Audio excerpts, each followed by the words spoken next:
Mga ka-farmers, magandang tanghali na.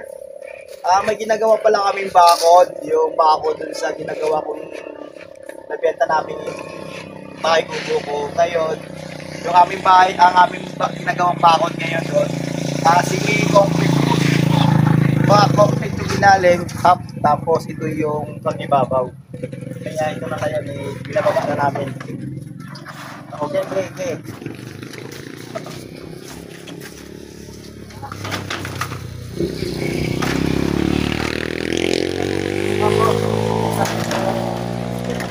Nakikita yun dito.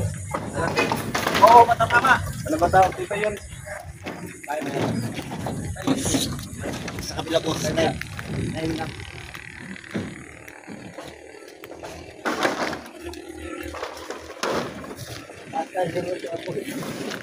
Ay, nakatali yan. Ano yung tali?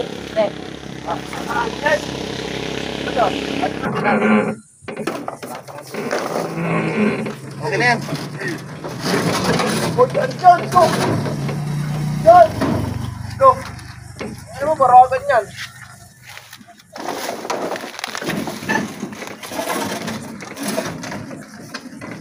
Ano yung may tali na kanina? Yan, tali yan. Ito po na. Oo, may alas yan. Nakatali din yan, buwang. Oo.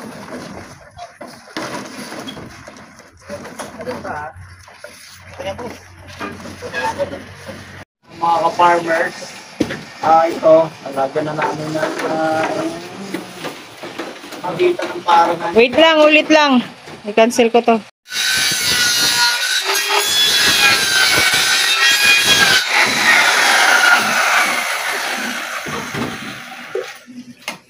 Mga ka-farmers, bali nilagyan ko pala ito ng paglalagyan ng angle bar kasi yung angle bar yung stopper nito para malinis na malinis, wala siya makitang tali-tali.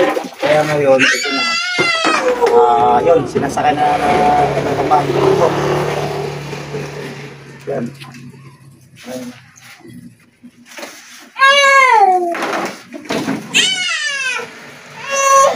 Tapos mga ka-farmers, mamaya pupunta kami doon sa project ng ginagawa ko ng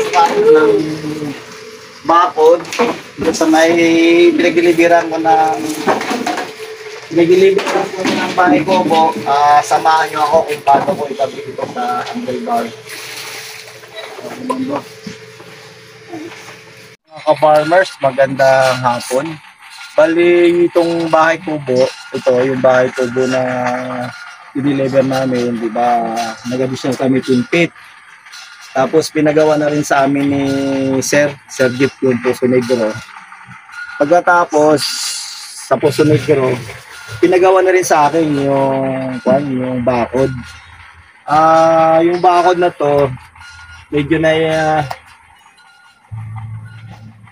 yung bakod na yan, medyo na isa-adjust ko ng konti kay Boss Jeep na kung gusto niya magpagabakod, ikuha niya na, i-terno niya na doon sa kanyang native house.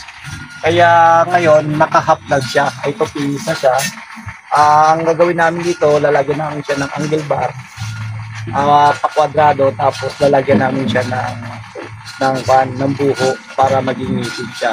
Ito ay magiging pinturado to, kompleto to, by pintura to ang concrete at saka yung buho. Tapos pagdating sa pinakaibabaw, lalagyan pa ko namin yan ng cyclone wire. Kaya medyo kahit sabihin mo native lang, lang sa ibabaw, hindi siya kaya akyatin.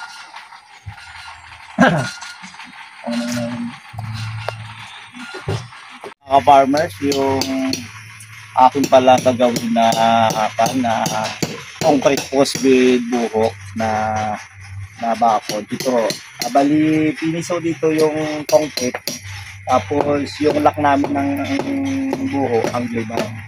Ngayon, wala ko kayong makikita dito na tali-tali at tipit-tipit. Kasi ito na ko yung magdadala sa buho. Bali, ang gilbal parehas. Yun. Ito, kasama natin. May mga nakalaping na angle bar. Pagkatapos ang ibabaw niya, lalagyan pa namin ng babuat para Secure. mas secure.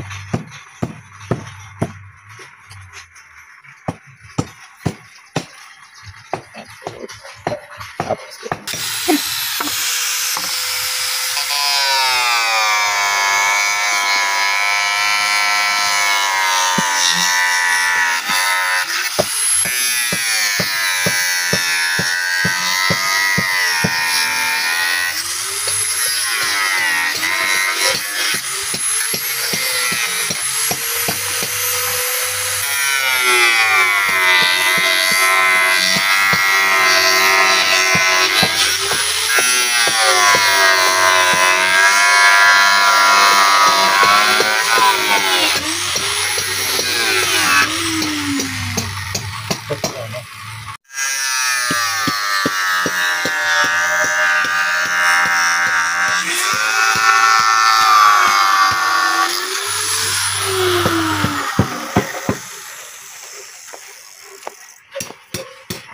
mga farmers, ito yung diskarte. Bali, itong aming stopper, puro angle bar. Yan. Ganyan lang ko siya. Hindi lang paggawa ko niyan. Bali matibay, malinis. Wala kang makitang mga tali-tali. Saka isa pa yung mga nakikita ko, ang ginagawa nila dito, tali, ipit doon, ipit dito. Tapos ang kanilang pantali, yung pan lang, nung nylon lang. Eh, sigarilyo lang ho ang katapat nun eh. Pag pinaso ho ng baga ho nun, putol na ho yung tali ho nun. Kaya ito ho, talagang matibay ho to. Pagdating sa likod dito, lalagyan namin ng stopper na semento dito yan. Tapos sa ibabaw. Ay, hindi kaya baklasin dito yan.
Guys, yun ang mga boss ko.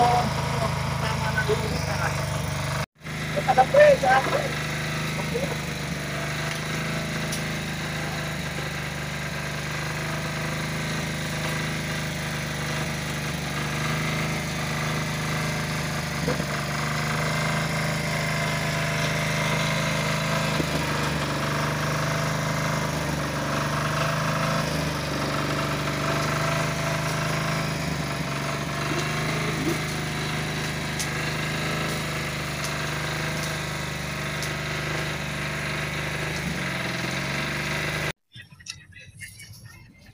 mga ka-farmers, dito na naikabit na namin yung buho at saka nag-sample na kami ng yung pinaka-finish niya pag kumpleto na. Bali, kung mapansin nyo, may bobwire na rin siya na tatlong pahaba. Tapos nilagyan namin ng patayo para mas matibay siya. Ito na ho yung sample namin saka pag sa finished product na siya. Pero totally, kung pa to, sample lang to. Gumawa lang muna kami halos 2 box. Pero ito pag finish na ho to, may mga pintura ho to. Pinturado ho to lahat. Siguro sa next vlog ko, kompleto na to yung kabuuan nito, may pintura na. Yun na siguro yung pinaka final na vlog ko para dito sa ating